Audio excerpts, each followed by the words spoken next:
Një skandal ka shpërthyer në konsullatën greke në Gjirokastër, ku punonjësi Leonard Psili akuzohet për ndërhyrje të palishme në procesin e shërbimeve konsullore. Hetimi i kryer së fundmi tregon se ai ka larguar qytetarët nga një zyrë dhe i ka dërguar tek subjekte private për arsye personale. Ai ka kryer ndërhyrje verbale brenda konsullatës dhe ka përdorur telefonin e tij personal për dhënë udhëzime të tilla. Prova audio dhe video dokumentojnë qartë këto momente dhe materialet do të përcillen autoriteteve përkatëse.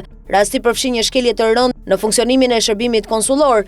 Leonard Psili ka ndikuar drejt për drejt në përzgjedhjen e qytetarëve gjatë marrjes së shërbimeve, një veprim që bie në kundërshtim me detyrimet zyrtare të çdo punonjësi publik grek. Ligji grek ndalon çdo formë favorizimi ndaj bizneseve private dhe kërkon neutralitet absolut nga çdo punonjës i administratës, pavarësisht nëse komunikimi kryhet nga telefoni personal apo nga linjat zyrtare.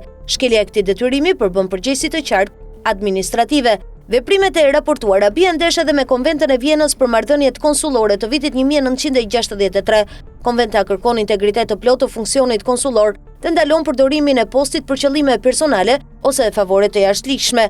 Burime diplomatike konfirmojnë se rasti do t'i përcillet Ministrisë së Jashtme të Greqisë për verifikim. Institucionet greke pritet të shqyrtojnë provat dhe të vendosin masat e nevojshme disiplinore, pasi veprimet të tilla dëmtojnë besueshmërinë e shërbimit konsullor dhe imazhin e shtetit grek. Konsullatat kanë detyrë të ofrojnë shërbim të drejtë, të barabartë dhe të paanshëm për çdo qytetar. Çdo devijim nga këto standarde përbën shkelje profesionale, morale dhe ligjore.